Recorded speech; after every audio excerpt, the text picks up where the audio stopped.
اعوذ باللہ من الشیطان الرجیم، بسم اللہ الرحمن الرحیم، اللہم صلی علی محمد و آل محمد۔ قائم ٹی وی کینیڈا کا یہ اسپیشل پروگرام تخت عراق، اور میں ہوں اس پروگرام کا میزبان سجاد شاہ جی۔ ناظرین کرام، ارشاد نبوی ہے، ان الحسین مصباح الہدی و سفینۃ النجات، بے شک حسین ہدایت کا چراغ اور نجات کی کشتی ہیں۔ جب معاشرے میں اندھیرا پھیل جائے اور ہر سو تاریکی چھائی ہو، تب انسان اپنی منزل کی راہ کی تلاش میں نور اور روشنی کا محتاج ہوتا ہے۔ اس روشنی کی قندیل میں وہ اپنی منزل مقصود تک پہنچ سکتا ہے۔ اندھیرے میں بھٹکنے والا شخص اس روشنی کی قندیل میں اپنا راستہ پا لیتا ہے، سکون اور اطمینان سے اپنا سفر طے کر لیتا ہے، کیونکہ اگر اندھیرے میں ہی چلتا رہے تو منزل مقصود تک پہنچنا تو کجا، سر راہ ہی بھٹک سکتا ہے۔ خاتم الانبیاء سرکار دو عالم حضرت محمد مصطفیٰ صلی اللہ علیہ وآلہ وسلم کا ارشاد گرامی اللہم صلی علی محمد اللہم صلی علی محمد کہ چہاردہ معصومین سب کے سب ہدایت کا چراغ اور نجات کی کشتی ہیں۔ سن 61 ہجری میں جب زمین کربلا پر امام برحق نواسۂ رسول حضرت امام حسین علیہ السلام اور آپ کے ساتھیوں اور آپ کے خانوادے کو انتہائی بے رحمی کے ساتھ شہید کیا گیا، اور آپ کے ناموس کو سر عام تشہیر کروانے کے بعد قید و بند کی صعوبتوں میں رکھا گیا، بنو امیہ کے ان مسلسل مظالم اور اسلام دشمنی کے خلاف ایام ازاں کی مجالس، جلوس، احتجاج ہیں، اور حل من ناصرن کے صدائے استغاثہ پر لبیک ہیں کہ اے علی کے دلبند، ہم نے آپ کے خون کی قسم اٹھائی ہے کہ ہم فکر حسین سے خود بھی درس حاصل کریں گے اور دنیا تک فلسفہ کربلا بھی پہنچائیں گے۔ آج کے پروگرام میں تذکرہ ہے ایک ایسے مرد دلاور کا جس نے مودت اہل بیت اور اجر رسالت ادا کرتے ہوئے کربلا میں نواسۂ رسول اور ان کے خانوادے کو شقاوت کا نشانہ بنانے والوں کو واصل جہنم کیا، اور اس کے لیے انہیں معصومین کی رضا اور دعا حاصل رہی۔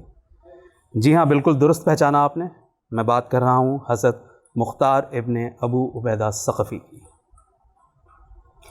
آج بھی امت مسلمہ کفر و استبداد کے پنجے میں جکڑی ہوئی ہے۔ شیعان حیدر کرار پہ منظم انداز میں حملے کیے جا رہے ہیں۔ مظالم پہ اتر آئے ہیں اس دور کے اعداء، مظالم پہ اتر آئے ہیں اس دور کے اعداء، لگتا ہے کہ مختار انہیں یاد نہیں ہیں، سولی سے ڈراتے ہیں یہ شیعان علی کو، کیا میثم تمار انہیں یاد نہیں ہے۔ واہ! ہماری خوش بختی ہے کہ اس پروگرام میں ہمارے ساتھ گفتگو کے لیے ایک ایسی شخصیت موجود ہیں جو کسی تعارف کے محتاج نہیں ہیں۔ ایک ادبی، مذہبی، علمی گھرانے سے آپ کا تعلق ہے۔ آپ کے والد مولانا سید مسعود الحسن نقوی صاحب اس شہر میں عزاداری میں ایک نمایاں مقام رکھتے تھے۔ آپ ایک بلند پایہ خطیب، ایک شاعر اہل بیت، اس کے ساتھ کئی کتابوں کے مصنف۔ جی ہاں، بالکل درست پہچانا آپ نے۔ ہمارے ساتھ آج موجود ہیں، ہماری خوش بختی ہے، مولانا سید خورشید عابد نقوی صاحب۔ السلام علیکم، طبیعت کیسی ہے قبلہ؟ الحمدللہ ماشاء اللہ۔ قبلہ، آپ کا تعلق تو ایک ایسے ادبی، مذہبی، علمی گھرانے سے ہے کہ آپ نے شروع سے ہی اپنے گھر میں یہ سارا ماحول دیکھا۔ آپ کے والد صاحب کسی تعارف کے محتاج نہیں ہیں۔ آج بھی لوگ انہیں عزاداری کے حوالے سے جو ذکر حسین کرتا ہے وہ وہ نہیں رہتا مگر صدا رہتا ہے، اور آپ نے اس خدمت اہل بیت کا آغاز جو ہے وہ غالباً مرثیہ خوانی سے کیا۔ جی، آپ اور آپ کے برادران مرثیہ پڑھا کرتے تھے۔ جی، پھر الحمدللہ خطابت کے میدان میں آپ نے اپنے والد کے اس بینچ مارک کو اور اس لیگیسی کو جس طرح آگے بڑھایا، بلکہ اگر میں یہ کہوں تو بے جانا ہوگا کہ اس میں مزید 4 چاند لگا دیے۔ آپ کے والد صاحب نے یہ مختار نامہ پڑھنے کا سلسلہ شروع کیا، جی، اور آپ نے اس کو پھر بعد میں جاری رکھا۔ تو سب سے پہلے تو یہ بتائیے کہ یہ سفر کیسا رہا اور کتنا عرصہ ہو گیا آپ کو یہ مختار نامہ، یہ آپ کے گھرانے میں شروع کب سے ہوا؟ یہ دیکھیے، میں آپ کو اس مختار نامے کی بالکل ابتدا آپ کو بتاتا ہوں کہ 1958 میں جو اب شاہ فیصل ٹاؤن کہلاتا ہے، جی جی، یہ اس زمانے میں ڈگروٹ کالونی یا ڈرک کالونی کہلاتی صحیح، تھی۔ یہاں ایک سادات کی بستی ہوتی تھی، ہے آج تک ہے الحمدللہ، اس کا نام ہے سادات کالونی۔ بالکل ہے۔ اس سادات کالونی میں اس وقت ایک امام بارگاہ ہے جو امام بارگاہ کازمین ہے، جی جی جی، اس کے علاوہ کئی مساجد ہیں، صحیح۔ اور قریبی میں امام بارگاہ حسینی مشن بھی ہے، امامیہ مسجد بالکل پیچھے جہاں جمعہ ہوتا ہے۔ تو یہ اسی امام بارگاہ کازمین کے بالکل سامنے جو آبادی ہے سادات کالونی، خود کازمین بھی سادات کالونی کا میں ہی ہے۔ تو 1958 میں ایک مشہور علی صاحب ہوتے تھے وہاں پر، اچھا، داندو پور کے، ہندوستان سے ہجرت کیے ہوئے، ان کے گھر میں پہلی دفعہ مختار نامے کا اشرا شروع ہوا اچھا، 1958 میں۔ پھر 1958 سے لے کر 1984 تک میرے والد وہ اشرا پڑھتے رہے، ماشاء اللہ، مشہور علی صاحب کا گھر کا بنا کردہ اشرا۔ بعد میں وہ اشرا منتقل ہو گیا تھا امام بارگاہ کازمین میں، ٹھیک ہے، مسجد امام بارگاہ کازمین میں۔ تو 1984 تک میرے والد محترم نے وہاں پڑھا۔ 1984 میں میرے والد کا انتقال ہو گیا۔ جی، تو 1967 میں بلاک 20 میں میرے والد نے، کیونکہ چیلم کے جلوس کے بعد، چیلم کی مجلس کے بعد تقریباً اس بستی میں سناٹا ہوتا تھا۔ اچھا، ہاں، مومنین چاہتے تھے کہ مجلس ہو کوئی، اور باقاعدہ مجلسوں کے کوئی پروگرام نہیں تھے، کوئی سلسلے نہیں تھے۔ تو 1967 میں میرے والد نے اپنے گھر پر مختار نامے کا سلسلہ شروع کیا۔ یہ 27 صفر سے اور 7 ربیع الاول تک اشرا قائم ہوا، ٹھیک ہے، اور اس میں میرے والد نے مختار نامہ بیان کرنا شروع کیا۔ ماشاء اللہ، میرے والد کی تعلیم و تربیت لکھنؤ کی تھی، ان کی زبان و بیان لکھنؤ کے زبان و بیان کا بہترین نمونہ تھی۔ صحیح، اور ایک صاحب نے ان کے لیے بڑی اچھی بات کہی تھی کہ مسعود صاحب جب مجلس پڑھتے ہیں تو لگتا ہے کہ آب کوثر سے دھلی ہوئی زبان سے تذکرہ اہل بیت کر رہے ہیں۔ واہ واہ واہ، میں سمجھتا ہوں کہ ایک بہت بڑا ان کو بالکل، بہت خراج بڑا تحسین اعزازی پیش جملہ کیا، ہے، اور یہ جنہوں نے پیش کیا وہ خود بھی بڑے عالم انسان بہت تھے۔ بڑی بات، ان کے زبان و بیان کا تو میں مقابلہ نہیں کر سکتا، سیدھی سی بات ہے۔ بلکہ آج تک مجھے خوشی اسی بات میں ہوتی ہے کہ جب کوئی یہ کہے کہ ابھی آپ میں جیسے چاولوں میں کہتے ہیں نا کنی باقی، جی جی، تو میں چاہتا یہی ہوں کہ میرے باپ کا نام بالاؤ بھرتر رہے۔ یہ بتائیے کہ جب آپ کے اوپر یہ ذمہ داری آئی، اور آپ جیسا کہ آپ نے بتایا کہ بڑا قلیل وقت تھا، 16 ذی الحج کو آپ کے والد صاحب کا انتقال ہوا اور 8 صفر سے مختار نامہ شروع ہوا۔ تو ذہنی دباؤ کتنا تھا اس وقت؟ ذہنی دباؤ تو آج تک بھی ہوتا ہے۔ اچھا، ہاں، دیکھیں ممبر ایک ذمہ داری کی جگہ ہے، بے شک بے شک، وہاں سے جو کچھ آپ کو بیان کرنا ہے پوری ذمہ داری کے ساتھ بالکل، بیان کرنا ہوتا ہے۔ اور میں اکثر و بیشتر اپنی تقاریر میں یہ بات کہا کرتا ہوں کہ انشاءاللہ میں جو کچھ بیان کر رہا ہوں اس کی ذمہ داری ممبر سے لے کر محشر تک لیتا ہوں۔ کیا کہنے، سبحان اللہ، بالکل، صرف یہ نہیں کہ یہ مجمع جو سامنے بیٹھا ہوا ہے یہ خوش ہو جائے کسی بات سے۔ اور الحمدللہ میرے سامعین میں بڑے پڑھے لکھے حضرات آتے ہیں، جی جی، بے شک بے شک، بہت عالم قسم کے حضرات، اسکالرز آتے ہیں، پروفیسرز آتے ہیں، اور وہ میرے بیان کو باقاعدہ جسے کہتے ہیں کہ کسوٹی پہ کس کے دیکھتے ہیں، ہر اعتبار سے، تاریخی اعتبار سے بھی اور زبان و بیان کے اعتبار سے بھی۔ الحمدللہ میری پذیرائی بھی فرماتے ہیں، پشت پناہی بھی فرماتے ہیں۔ ماشاء اللہ، تو پریشر تو میں آج تک لیتا ہوں مختار نامے کا، خاص طور پر یہ جو میں اپنے گھر میں اس عزا خانے میں، عزا خانہ ہے جی جی، مسعود الحسن نقوی جو میرے والد صاحب کے نام سے قائم ہے، یہ میں یہاں بہت زیادہ اپنے اوپر برڈن محسوس کرتا ہوں، اور اس مختار نامے کے عشرے میں کوئی دوسری مجلس کا وعدہ نہیں لیتا۔ اچھا، صحیح، یہ میری پریکٹس صحیح، بالکل ابتدا سے، صحیح، کیونکہ دن بھر کی پوری توجہ اسی پہ مرکوز پوری رکھتے ہیں۔ توجہ، کیونکہ روزمرہ کی مجلس میں متعدد نام آتے ہیں، اور مختار نامے کا حسن جو ہے وہ ان تمام کیریکٹرز کو ان کے اصل ناموں کے ساتھ بیان کرنے کا۔ بے شک بے شک، مثلا اگر میں کہہ دوں کہ بھئی فلاں ایک صاحب نے قتل کر دیا یا ایک شخص نے قتل کر دیا، تو وہ تاثر قائم ہی نہیں ہوتا جب تک میں اس قتل کرنے والے کا نام نہ لوں اور مقتول کا نام نہ لوں۔ بالکل، نام لینے میں پھر میں نے جو اپنے وقت کے ساتھ سیکھا، اور پھر ظاہر ہے کہ میں اپنے والد صاحب کو پڑھتا ہوا دیکھ رہا تھا، تو میرے والد صاحب تو اتنی تفصیل سے بیان کرتے تھے کہ یہ جو شخص آیا ہے یہ جنگ صفین میں بھی مولا علی کے ساتھیوں میں تھا، یا جنگ صفین میں مولا علی کے خلاف جنگ لڑا تھا، مطلب اتنی تفصیل میں پوری اس کی تاریخ میں پوری. تو میں بھی اسی طرح سے کوشش کرتا ہوں کہ جی بالکل بالکل. جب نام لوں تو جو اہل مطالعہ ہیں ان کے سامنے پورا ہسٹوریکل بیک گراؤنڈ آ جائے اس کیریکٹر کا، بہت کہ جو میں بیان کرنے جا رہا ہوں. تو اس وجہ سے ظاہر ہے کہ اس کے لیے تیاری کی ضرورت ہے، کنسنٹریشن کی ضرورت ہے، اور یہ کل وقتی ایک مصروفیت ہے، جز وقتی مصروفیت نہیں ہے. بے شک بے شک. میں الحمدللہ 2 مہینے 8 دن مجالس پڑھتا ہوں، اور اپنی روزمرہ کی مصروفیات کے ساتھ پڑھتا ہوں. صحیح. تعداد بھی زیادہ ہوتی ہے، مجالس بھی زیادہ ہوتی ہیں، مگر وہ برڈن جو مختارنامے کا ہوتا ہے بالکل وہ برڈن نہیں ہوتا. بالکل صحیح. واقعات کی بالکل یعنی ایکوریسی واقعات کی بہت زیادہ ہونی چاہیے، ناموں کی ایکوریسی ہونی چاہیے. جتنے واقعات بیان کیے جائیں وہ سن و سال کے ساتھ بیان کیے جائیں. پھر صرف افراد کے نام نہیں آتے، جگہوں کے نام بھی آتے ہیں. بالکل صحیح بالکل صحیح. جگہوں کے نام کے ساتھ ساتھ پھر کچھ جغرافیائی صورتحال کو بھی بیان کرنا پڑتا ہے. تو ان تمام معلومات کو دماغ میں رکھ کر ڈیلیور کرنا فوری طور پر، اس کے لیے کنسنٹریشن کی ضرورت ہوتی ہے یقیناً. اور اس کے لیے میں ان دنوں میں کوئی مصروفیت نہیں ہوتی. حالانکہ ایسا نہیں کہ میرا سارا دن مطالعے میں گزرتا ہے، میرا زیادہ تر وقت جو گزرتا ہے وہ آرام میں گزرتا ہے.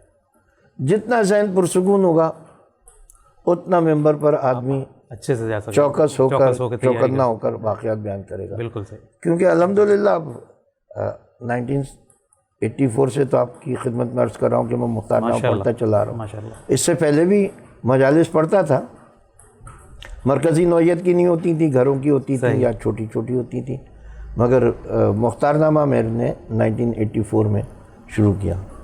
تو وہ تیاری کا وہ معاملہ نہیں ہے کہ میں کتابیں دیکھوں یا ان سے ڈیلی نوٹ بناؤں. میں نے آج تک نوٹ ہی نہیں بنایا. اچھا. میری مجلس کا آپ کو کوئی رائٹ اپ نہیں ملے گا. اتنی مجالس میں نے الحمدللہ پڑھی ہیں، تو مگر میری کسی مجلس کا کوئی رائٹ اپ نہیں ہے.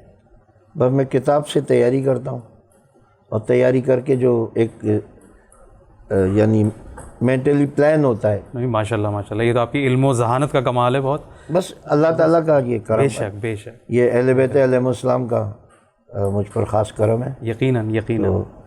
اور بالکل آپ صحیح کہہ رہے ہیں کہ مختارنامہ پڑھنا آسان کام نہیں ہے، اور خاص کر کے جب آپ کسی ایسی لیگیسی کو فالو کر رہے ہوں جو کہ بہت بلند پایا ہوتی آ رہی ہے. اس میں مجھے اس بات کا بڑا خیال ہوتا ہے، اور میرا الحمدللہ اس عزاخانہ مسعود الحسن نقوی میں جو سننے والے آتے ہیں اس میں بیشتر وہ افراد ہوتے ہیں جو میرے والد صاحب کو سنے میں برس انہوں نے سنا ہے. انہیں واقعات زبانی یاد ہیں. صحیح. بلکہ وہ میری رہنمائی کرتے ہیں. اگر میں کوئی جملہ اسکپ کر جاؤں، کوئی واقعہ کہ مجلس بہت طویل ہو رہی ہے، 10 دن میں واقعہ مکمل کرنا ہے، تو میرے سامعین میری رہنمائی کرتے ہیں، یاد دہانی کرا دیتے ہیں کہ وہ آپ نے وہ واقعہ نہیں پڑھا یا یہ جملہ نہیں کہا. آپ کے والد تو یہ جملہ بھی کہا کرتے تھے. تو اتنا پریپرڈ مجمع الحمدللہ، مجھے اتنا تیار آڈینس مجھے ملے ہیں کہ میں اس پر جتنا بھی شکر ادا کروں کم ہے. اور یہ سب پڑھے لکھے لوگ ہوتے ہیں، ان میں شعراء بھی ہیں، ادبا بھی ہیں، خطبہ بھی ہیں، علماء بھی ہیں.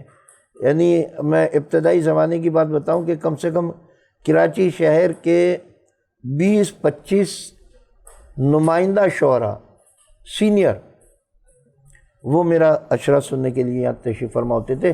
عذرائے شفقت، یہ نہیں کہ انہیں میری مجلس اتنی کوئی دل خوش کن تھی کہ ان کی سماعتوں کو اشتیاق رہتا تھا، نہیں، وہ یہ سمجھتے تھے کہ نہیں، اس بچے کی ہمیں تربیت کرنی ہے، پرورش کرنی ہے، اس لیے ہمیں مجلس میں موجود رہنا ہے. اس بات نے بھی مجھے بڑا ذمہ دار بنایا. اصل میں جب اتنے ذمہ دار لوگوں کے سامنے میں نے مجلس پڑھی تو میرے اندر یہ سینس پیدا ہوا کہ نہیں، آپ کو مجمع کی سطح پر نہیں آنا ہے، مجمع کو ٹرین کر کے اس کی جو معیار سماعت ہے اس کی پرورش کرنی ہے، تربیت کرنی ہے. بالکل صحیح. تو الحمدللہ میں اتنے عرصے سے واقعات بیان کر رہا ہوں. نہیں ماشاءاللہ اور میں خود اس کا مشاہدہ کر چکا ہوں, میں خود شاہد ہوں, اور میں جی الحمدللہ ناظرین اپنی خوش قسمتی سمجھتا ہوں کہ مجھے یہ سعادت حاصل ہو رہی ہے برسا برس سے کہ میں قبلہ کو جو ہے مختار نامہ پڑھتے ہوئے سنتا ہوں, اور پروردگار ان کو طویل عمر دے اور تادیر انہیں سلامت رکھے, یہ اسی طرح محمد و آل محمد کے دین کی ترویج کرتے رہیں. اور آپ سے بہتر مختار نامہ میں نہیں سمجھتا کہ اس وقت بر صغیر میں کوئی پڑھ رہا ہے جتنا جامع اور جتنا مکمل بیان آپ اس میں کرتے ہیں. اچھا یہ بتائیے کہ سب سے پہلے تو ہمارے ویورز کے اندر نوجوان بچوں کی تعداد بہت ہے اور وہ آج کل کتابوں سے دور ہوتے جا رہے ہیں, یہ بڑا پرابلم ہے. یہ بڑا المیہ ہو گیا. وہ جو کچھ انہیں سرچ کرنا ہوتا ہے وہ گوگل سرچ انجن پہ سرچ کر لیتے ہیں یا PDF اپنے مطلب کا پیج دیکھ لیتے ہیں. وہ کہ ایک کتاب سے ایک دوری ہوتی جا رہی ہے, وہ صفحوں کا لمس وہ سب کچھ. تو پہلی بات میں آپ سے یہ جاننا چاہوں گا کہ حضرت مختار کی ولادت اور ان کے بارے میں ذرا ہمارے ناظرین کو بتائیے کہ آپ کا تعلق کس شہر سے کہاں سے تھا. مختار کا جو اصل میں خاندانی پس منظر ہے, جو ان کے قبیلے کا پس منظر ہے, وہ تو طائف سے تھا. صحیح, طائف حجاز میں ایک جگہ طائف ہے, مکے کے قریب ہے, اور طائف میں یہ خاندان رہتا تھا. قبیلہ آپ کا ثقیف ہے. صحیح, بنی حوازن کی ایک شاخ ہے ثقیف کی. ٹھیک, اس میں مختار سن 1 ہجری میں پیدا ہوئے. صحیح, سن 1 ہجری میں مسلمانوں کی تاریخ کے 2 اہم افراد پیدا ہوئے. اچھا, ہاں, ایک مختار ابن ابو عبیدہ ثقفی اور ایک عبداللہ ابن زبیر. اچھا, یہ دونوں حضرات جو ہیں انہوں نے دونوں نے تاریخ میں اہم کارنامے انجام دیے, اہم کام انجام دیے, اور دونوں سن 1 ہجری میں پیدا ہوئے. صحیح, اور سن 1 ہجری میں مختار بھی پیدا ہوئے, عبداللہ ابن زبیر بھی پیدا ہوئے. عبداللہ ابن زبیر کے خاندانی تعلقات خاندان بنی ہاشم سے عرصہ قدیم سے چلے آ رہے تھے. ٹھیک ہے, اس کا ایک واقعہ میں مختار نامے بیان کرتا ہوں کہ جب ابرہہ کعبے کو ڈھانے کے لیے آیا, صحیح, جناب عبد المطلب کا زمانہ تھا. بالکل, تو جناب عبد المطلب ابرہہ سے اپنے اونٹ لے کر آ گئے. صحیح, اس نے کہا بھی کہ تم سید العرب ہو کر اس معبد کے بیت اللہ کے یعنی خانہ کعبہ کے متولی ہو کر تمہیں اس گھر کی فکر نہیں ہے, میں تو یہ ڈھانے کے لیے آیا ہوں. صحیح, اپنے چند اونٹوں کے لیے تم اتنے فکر مند ہوئے ہو. تو جناب عبد المطلب نے بڑے اطمینان سے کہا کہ جیسے میں اپنے اونٹوں کے لیے فکر مند ہوں کیونکہ میں ان کا مالک ہوں, اسی طرح سے اس گھر کا بھی کوئی مالک ہے تو اسے بھی اپنے گھر کی فکر ہوگی. تو یہ مکالمہ ادا کرنے کے بعد جناب عبد المطلب آئے اور انہوں نے اہل مکہ کو مخاطب کیا کہ بھائی ہم اس ہاتھیوں والے لشکر کا مقابلہ تو کرنے کے قابل نہیں ہیں. اہل عرب کے لیے ہاتھی ایک بڑی گھمبیر چیز تھی. صحیح, اتنے یعنی دیو پیکر جانور کو دیکھ کر وہ مبہوت تھے. اچھا, اہل عرب والے جو جنگیں کرتے تھے وہ اونٹ پر کرتے تھے یا گھوڑوں پر کرتے تھے یا خچر پر کرتے تھے. تو گھوڑے تو ویسے ہی ہاتھی کے سامنے جانے کو تیار نہیں ہوتے. بالکل صحیح, ان کی جو گھوڑوں کی نفسیات ہے وہ سانپ اور ہاتھی کے سامنے ان کو روک دیتی ہے. تو ان ہاتھیوں والے لشکر کا تو ہم مقابلہ کر نہیں سکتے. بالکل صحیح, اللہ کی بارگاہ میں ہم استدعا کرتے ہیں, اللہ تعالیٰ سے کہتے ہیں جو اس گھر کا مالک ہے. ایک عام تاثر یہ ہے کہ جس وقت ابرہہ آیا ہے اس وقت صرف مشرکین اور ملحدین اور بت پرست مکے میں موجود تھے. عام تاثر یہی ہے. عام تاثر یہ ہے, ایسا نہیں ہے, موحدین بھی موجود تھے. خود بنی ہاشم کا قبیلہ جو ہے یہ توحید پرست تھا. بے شک, بے شک. اور اس کے توحید پرست ہونے کی سب سے بڑی دلیل یہ ہے کہ 365 بتوں میں جو خانہ کعبہ میں رکھے ہوئے تھے کوئی ایک بت بنی ہاشم کے قبیلے کا نہیں. کیا کہنا ہے, واہ واہ, بالکل بالکل تاریخی حقیقت ہے. بالکل تاریخی, بہترین دلیل. تو اگر وہ بت پرست ہوتے تو ان کا بھی کوئی بت وہاں ملتا. بالکل, مگر ان کا کوئی بت نہیں تھا. تو اسی طرح سے کہیں نہ کہیں کچھ نہ کچھ افراد ایسے تھے صحیح جو توحید پرست تھے. کچھ لوگ اپنی توحید پرست ہونے کو اس وقت کے ظلم و جبر کی وجہ سے چھپاتے ہوں گے. صحیح, کیونکہ غلبہ تو بہرحال کافروں کا تھا, مشرکوں کا تھا. تو جناب عبد المطلب نے جو دعا کی اس کے لیے باقاعدہ تاریخ میں ملتا ہے کہ انہوں نے مخاطب کیا کہ میں ہرا کے پہاڑ پر، کوئی ہرا جو مسلمانوں میں مشہور ہے، میں ہرا کے پہاڑ پر، ہرا کی چوٹی پر جا کر دعا کروں گا، تم میں سے جو میرے ساتھ آنا چاہے ٹھیک ہے وہ آ جائے۔ تو حضرت عبد المطلب کی اس دعا کے وقت 3 آدمی اور جناب عبد المطلب کے ساتھ گئے۔ اچھا، جبیر ابن مطعم ابن عدی اور ابو مسعود ثقفی۔ ابو مسعود ثقفی کنیت ہے یہ ان کی، اور اصل نام ان کا غنزہ یا انترا تاریخ میں بتایا جاتا ہے۔ یہ مختار کے پردادا تھے۔ مسعود ثقفی کے 4 بیٹے تھے، صحیح، ابو عبیدہ، عروہ اور سعد، اور ایک کا نام پھر غنزہ یا انترا، صحیح، اس طرح سے تھا، 4 بیٹے تھے۔ ان میں سے ابو عبیدہ کے بیٹے مختار ثقفی تھے۔ صحیح،